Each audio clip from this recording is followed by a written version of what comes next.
Continuing coverage. No people were killed when 16 units at a Mobile apartment complex were destroyed over the weekend, but today we learned that 2 pets did die. WKRG News 5's Jeremy Jones joins us in the studio. And Jeremy, you spoke with some of these people displaced by this devastation. Yeah, that's right, Pina Roseanne. And one person I spoke with lost 2 of his cats, and caution tape still surrounds the building.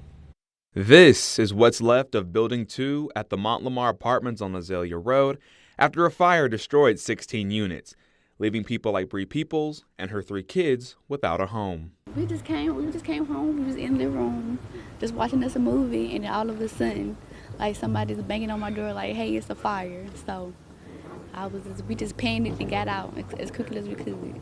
That night, Kennard Knight says he was home with his sister and 2 cats.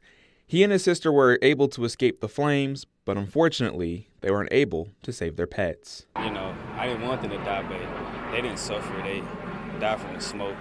When we found them, they still had all their fur and all that. And 48 hours after the flames, Knight came back to see if any of his father's belongings were saved. Turns out that my mom and my cousin, they came out in here and they got the shoebox, so we was able to save them pictures for him at least. Fire crews were still investigating on scene Monday morning, and residents at the complex received donations to help them get by. Alex Kirkland is thankful for the help, but is bummed to learn that his renter's insurance doesn't cover his damaged belongings. I think that's ludicrous.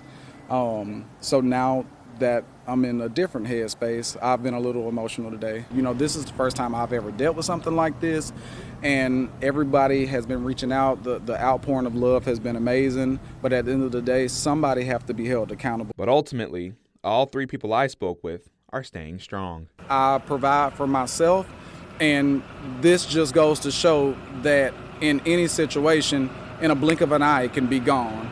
And so I keep God at the head of my life, and He's already promised that He'll take care of me, and so I'm not concerned.